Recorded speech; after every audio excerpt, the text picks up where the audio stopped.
Good morning and welcome to Southern Maine Healthcare's Medically Speaking. I'm your host, Robert Erickson, and for the next 30 minutes, you'll hear about medical issues and topics of the day directly from leading medical professionals at Southern Maine Healthcare. My guest today is Gina Mosher, an SMHC occupational therapist. Gina is on hand to tell us how to improve our balance and prevent falls. Welcome, Gina. Thank you. Well, at the beginning of each show, we like to find out a little bit about our guests and how they got into medicine. So how did you get into medicine and how did you come to specialize in this particular field? When I was growing up, I have a cousin who is probably about 7 or 8 years younger than I am, who was born with cerebral palsy. When we were growing up, we spent a lot of time as kids together, and I found it my mission to help her to be able to do the things the rest of us could do, whether it be walking or playing ball or what have you. As I grew older, I found occupational therapy really met the needs of helping people with cerebral palsy or other physical disabilities, and that's how I ended up being an OT. So what does an occupational therapist do, and what's the difference between an occupational therapist and a physical therapist? That's a great question. Physical therapists work and address mobility. Occupational therapists' focus is on maximizing a person's independence with their daily activities. The word occupation is oftentimes a misnomer because people think occupation means work. In our profession, occupation means all of the activities or the occupations that you participate in your daily life. So an OT may work with somebody who's had a shoulder injury.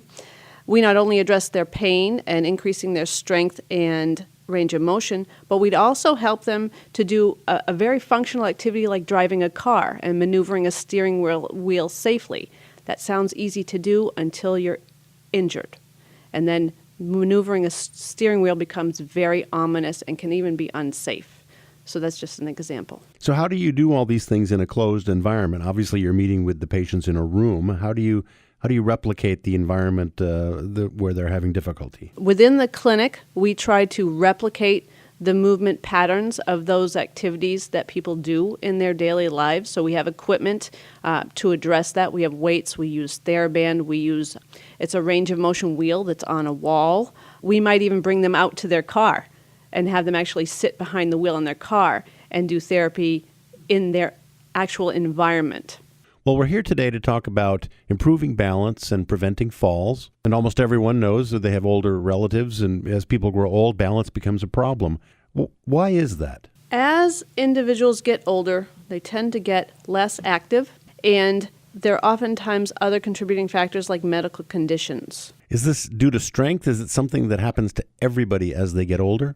That's a good question. About 1 in 3 people over the age of 65 have at least one fall a year. The scary thing is that of that 30% of people over 65, at least half of them don't tell anybody that they've fallen. So you have people who have fallen who then are maybe mildly injured, and then their balance is even more impaired, which leads to more falls. The resulting factor is over 22 million people over the age of 65 are hospitalized on an annual basis due to falls. So if someone comes to see you and they've had balance problems, maybe they've had a fall, how does that individual end up in therapy? Typically, the doctor will give the patient a referral or an order to go see a therapist related to improving their balance and endurance as well as their strength. Now, balance issues seem to be common in people over a certain age. Is that true? Yes. And what ages are those? Anybody who tends to be reducing their activity level. The less active you are, the less strength and endurance you have, which have a huge impact on a person's balance. They're less able to right themselves. If someone were to trip over something and they're, let's say, a 20-year-old person, their righting reflex, their ability to catch themselves, if you will, is pretty on the money, and they catch themselves and they don't fall. As we age and we become less active, that same stumble, the person may not be able to catch themselves. So instead of like stumbling but staying on their feet, that person's more apt to fall down and probably injure themselves. So if I'm hearing you correctly, it sounds like maybe the answer is to continue to lift weights and do exercise as you age. Is that correct? Absolutely. People who are moderately active, we tell them keep being active. Do those things that you enjoy doing. We don't care if it's going shopping and walking around Walmart, which is a wonderfully flat and climate-controlled terrain in which to walk, or someone might like to go bowling or what have you. We also tell people that in your household, there are very simple things you can do to improve your hip and leg strength, which is always a plus. And it's as simple as standing at the counter and holding onto the counter firmly and taking one leg at a time and moving it out to the side and lifting it to the side and back down. Doing that 10 times on each side, going up on your tiptoes 10 times while securely holding on to the countertop. All of those things help build leg and hip strength, which are crucial to preventing falls. Now, in your experience as a therapist, most people attribute older age to infirmity.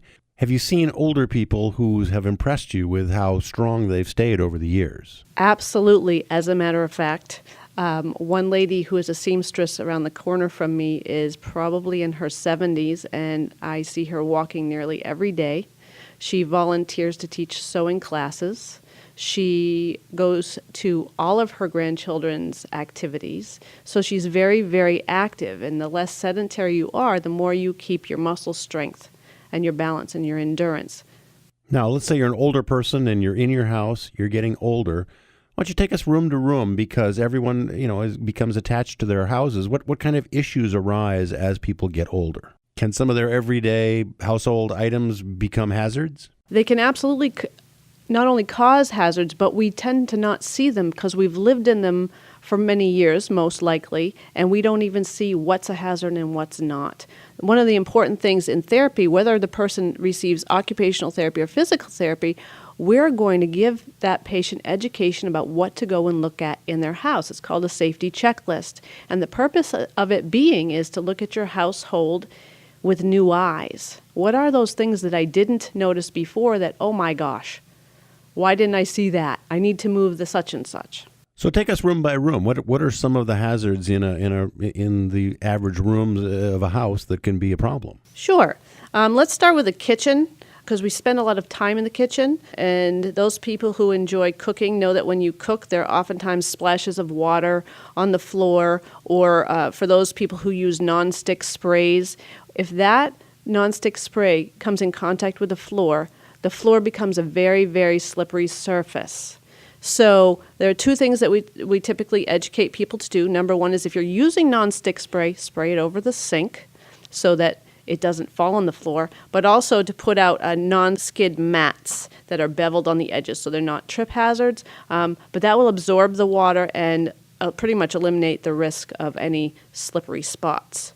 Another example is if you have commonly used items, dishes, pots, pans, glasses, keep them to within arm's reach. When you have to reach very, very low or very, very high, you present the opportunity of losing your balance because your center of gravity moves out of your center, and that can create a loss of balance opportunity. So to reduce that, minimize that, or what have you, put those things where they're easily reached. In some situations where it may be a less frequently used item and you do need to reach up to a high space, use a stool that is sturdy and preferably one with a handle on it, because as you take steps up, your balance can become tenuous at those times. So you want to make sure you're on a good, solid surface. Whatever you reach up in the cabinet for, put down on the cabinet and then come down off the step of the stool. Don't try to come down off the step of the stool with the item in your hand. Your arms being able to help you with your balance is crucial to not tipping when you're going down off the stool. Now, what about floor surfaces in the kitchen? Are there certain surfaces that are slippery that maybe people should avoid? That's a great question. There are people who still wax their floors. If you're going to wax your floor, make sure that you use a non-slip wax and to buff it so the surface doesn't, again, become very, very slick. Fortunately, most flooring now is made to not be super slick for the fall risk. But if you do choose, look at the label and make sure you choose a non-slip wax. So take us into the next room. Sure. Let's talk about living rooms. Living rooms over the years tend to gather a lot of stuff. They have extra chairs and tables, and the more you have to navigate around, the more there's an opportunity for a fall. So we'll have people go home and say, okay, look at what you have in your living room. And one of the first things people say is, well, I have all these throw rugs and they're really pretty and they match my such and such. And we say, well, I'm sorry, those would probably be the first things you want to get rid of. As area rugs age, the ends tend to curl up, and as we get older, even young, can catch your toe on the edge of a rug, and that can easily cause a fall. There are some people who choose not to give up their area rugs, and we tell them to get that double stick tape that's specifically made for rugs and to be very mindful to tape down the corners of the rug and anything that you see that is starting to roll up on the edges. As far as the extra furniture, do you need all the footstools? I can tell you people who get up in the middle of the night and they go through a living room to get to a kitchen, and a footstool is in a different place than they normally expect it, they will fall over it. Furniture covers. A lot of people put those slip covers over their furniture. They may look beautiful, but what tends to happen with those is they slide off the side, and then there's a piece of the cover that's on the floor. And as a person will go by it, it's not uncommon that they'll catch their toe on it, and that could cause a fall. So make sure that furniture covers are securely fastened onto the furniture or don't use them. Where are your cords? We tend to have a lot of electronics, lamps, and so on and so forth. Make sure your cords are either behind your furniture or securely taped down. If you have newspapers or magazines, don't place them on the floors. That is so slippery. So if you step on one of those things and you go to walk, it's like being on a skating rink. So make sure anything you have for books, magazines, newspapers are placed on top of like a side table next to your chair, coffee table, or what have you. If you have ceiling lights or ceiling fans that have cords on them, make sure the cord is long enough so you don't have to overreach on your tippy toes to activate the fan. Again, you want to reduce the incidences where you might lose your balance, and being up on your tippy toes and reaching up over your head would be one of those instances. For those people who still dust using a spray can and not the nice handy wipes they have now, be aware that that is just like nonstick spray. And if you're going to spray it, be very mindful to not get it on any of your flooring, because that will make a slick spot as well. Now, you mentioned older people tripping on rugs. Is that because when you get older, maybe you're not lifting your feet as high as you used to do? That is part of it, although, many of us younger people also trip over those things. But yes, that's one of the reasons why we were talking about holding on to the countertop and doing lifting up onto your tippy toes. Any kind of motion like that will help strengthen those muscles in your feet and ankles to help you to lift them up a little bit better. So let's keep going through the house. What's the next room we're going to focus on? The bathroom. The bathroom has a lot of hazards in it. First of all, there's a lot of water in there. So that immediately we have to be aware and mindful to put down anti-slip mats. Most people remember to put them inside the tub. We recommend you also have it outside the tub. It can be one of those shower rugs, but make sure the shower rug on the bottom has a grip, as opposed to just a one that's cloth. Because when you step on it, you don't want your foot to slide. You're all wet, everything is all wet, and you want to make sure everything is secure. Many people depend on towel racks. They sink, and sometimes even the toilet paper holder to lift off from when they're either getting off the toilet or maneuvering themselves in and out of the tub. We strongly, strongly discourage that, because those items are not rated to hold somebody's body weight should they lose their balance. We've had situations where someone has literally lost their balance, grabbed onto the sink, which was one that was connected to the wall. They fell, the sink fell, and they were on the floor for hours before anybody found them. And we want that not to happen. So we'll discuss the use of grab bars, where they should be located in your bathroom for the best use to get in and out of the tub in and on and off the toilet and what have you. You're listening to Southern Maine Healthcare's Medically Speaking with Robert Erickson. My guest today is Gina Mosher, an SMHC occupational therapist, and we'll be right back with more of our interview after this brief message from SMHC. Not every boo-boo is an emergency, but it still feels like one. That's why Southern Maine Healthcare offers walk-in care. You'll find compassionate care at wonderfully convenient locations. Open 7 days a week, no appointment necessary. For those times when the unexpected happens, or you're just not feeling great. Look for the orange ball as your sign of the best walk-in care. In Kennebunk, Saco, Waterboro, and Sanford, Southern Maine Healthcare, a member of Maine Health. And we're back with our guest. Gina, when should people recognize that they have these sorts of issues? I mean, everyone ages relatively slowly, unless they've had a serious illness. At what point should they start thinking about these things? I'm hopeful that when people hear information like we're talking about today, that they take another look at their situation. People who go to therapy, obviously we're giving them that information. There are classes in the community called the Matter of Balance class that's offered through the Agency for Aging, for instance. Some of the YMCAs offer it. And it's for people over 50, if you will, to really look at improving their strength, endurance, mobility, and those types of things to prevent. So any way we can get the word out is what we like to do. So as we continue to go through the house, what's the next room? One more thing on the bathroom, and that is if you have a shower curtain as opposed to the shower door, one of the things that happens is when you fall and lose your balance, you grab for whatever is there. And actually, the shower curtain is not a bad option as long as the curtain rod is very, very securely placed.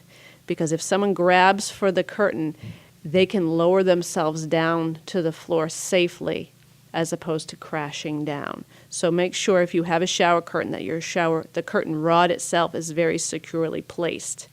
The one more thing in addition is if you feel like you're taking a shower and you're getting really tired because you're standing in there for as long as it takes you to clean your body, look at a shower chair or a shower stool. So when you're showering or bathing, you're on a stool instead of standing for that length of time. Do you think that older people maybe avoid showers and baths because of the risks that you're talking about now? No, I think they just take the risk because they're going to do it either way. And fewer actually sit down in the bathtub because it's too hard to get in and out of. So they're standing in the shower, which can be very, very dangerous. And they're going to do it until they fall. And let's keep moving through the house. What's the next room? The bedroom. In the bedroom, be sure that the path between the bedroom and the bathroom is clear. Most people, at some point in the nighttime, will get up to use the bathroom. And they're sleepy, and their eyes may be half open, and they're assuming there's nothing in that path. So we recommend that before you go to bed, make sure that everything is put back where it belongs. We highly always recommend night lights. A little illumination goes a long way to make sure you're going where you need to and not catching your foot on something. Night lights we also recommend if you're going to be sleeping in an unfamiliar place, you're going on vacation, somebody else's house, to a hotel, bring night lights with you. Because if you wake up in the middle of the night and you're not in your home, but you're so sleepy you think you still are, that can present a very big risk for fall. When you're getting up in the middle of the night, you also want to be aware that your blood pressure changes, and depending on medications, you could be a little dizzy. When we're sleeping or when we're laying down, our blood pressure tends to be a little lower, and when you sit up, your blood pressure has to change to accommodate to being in an upright position. People will get very lightheaded and then dizzy and lose their balance. So you want to sit on the edge of the bed. It doesn't take long, 15 seconds, 20 seconds until you feel you're able, and then get up slowly and move. We recommend that on your nightstand, have your lamp, your telephone, your eyewear, and everything at easy reach, not on your dresser across the room. Again, if you need your eyewear to see where you're going, you want it at a very convenient location so that you make sure that you use it. One of the things we notice now also is the new mattresses are getting thicker and thicker, which means they're getting higher and higher. So be very aware. Another reason to make sure you're well oriented before you stand up from the bed, because sometimes you have to slide off the bed because it's higher than your legs will be able to reach the ground. For those people who find that they're going to the bathroom more frequently in the nighttime, we do recommend that they contact their doctor because something else medically may be happening that they're getting up more often. And so if you decrease the frequency of needing to use the bathroom, you decrease the opportunities for falling. Now, what about stairs? Obviously, people who have a multi-floor house, they have to go up and down the stairs. And as you make these adjustments for older people, is it a good idea to maybe move things to one floor? There are several options. We always have to be realistic with what their homes have available. If they can move onto the first floor, sure. Most people are adamant that they want to go upstairs for their bedroom. And then we'll look at the stairs. What kind of railings do they have? Typically, people have a railing on one side.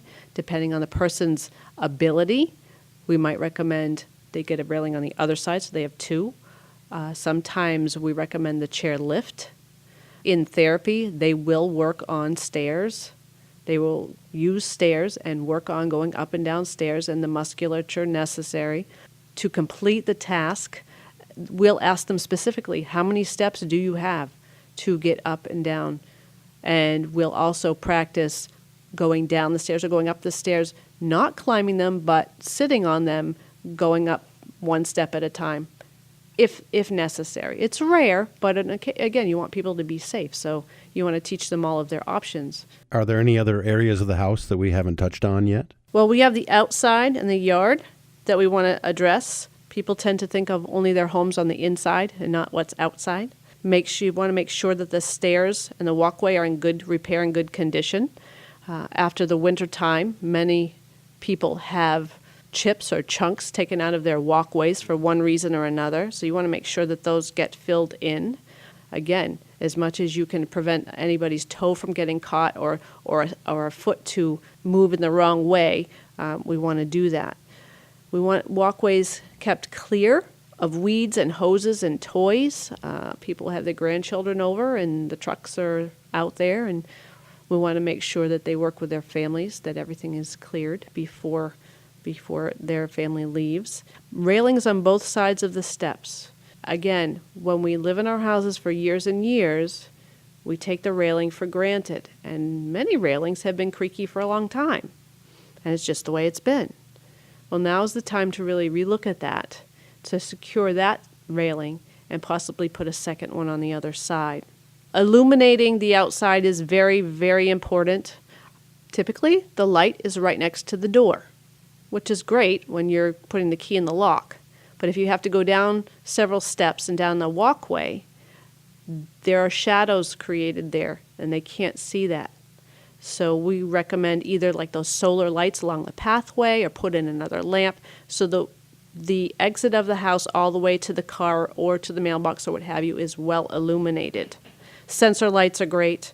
In snow and ice, we tell people make sure you keep salt or the non-clumping kitty litter by the door of your house and in your car. Should you go out and run errands in the wintertime or in inclement weather, and your sand is in your house by the front door, when you get home, you then have to walk up the stairs or what have you into the entrance and in a slippery situation. So if you keep it in the car, you can spread it as you walk back to the house.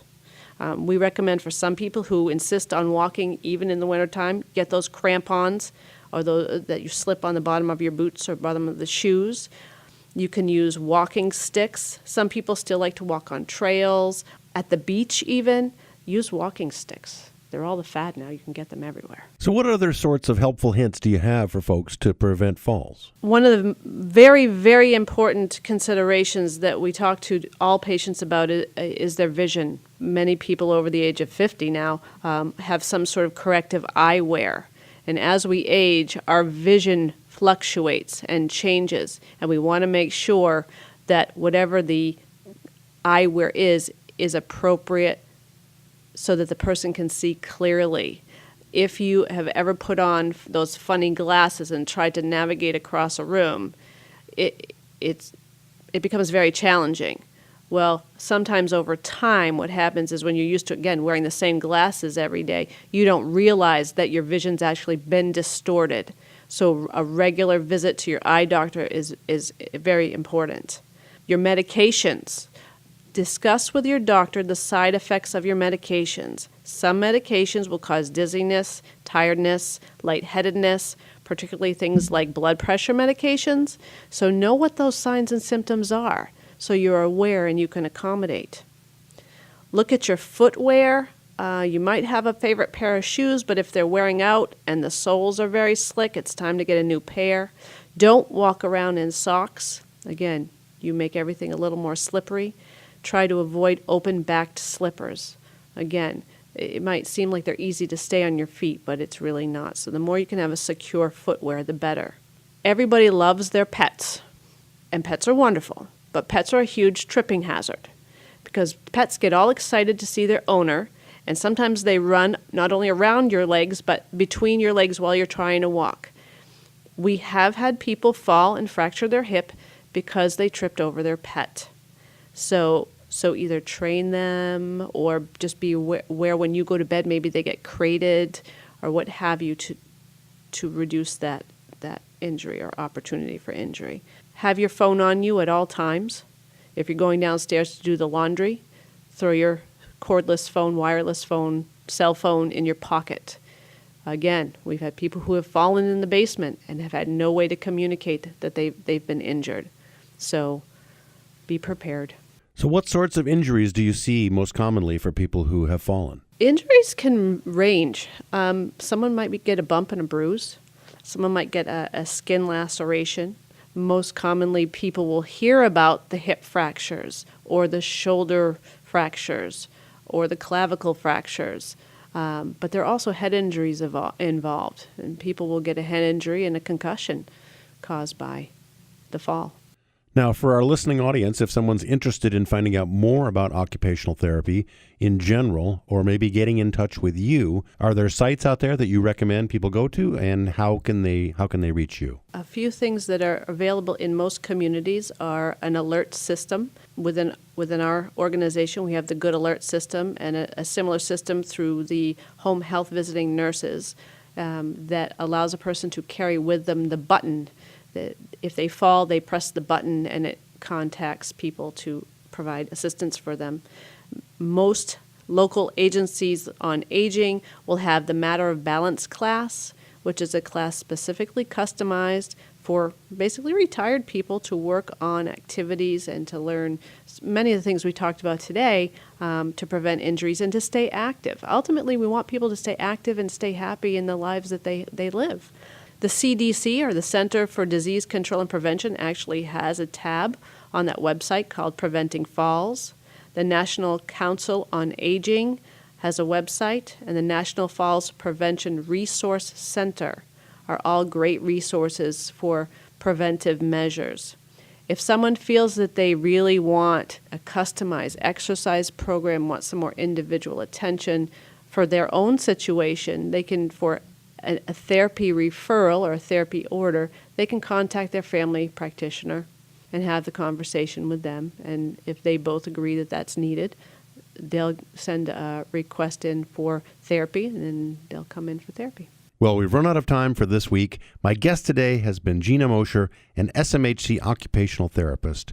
Gina, thank you for sharing some time with us. Thank you for having me. Join me next week at this time for a new guest and an enlightening discussion about healthcare in our communities. Brought to you exclusively by Southern Maine Healthcare, your trusted resource for healthcare in Southern Maine.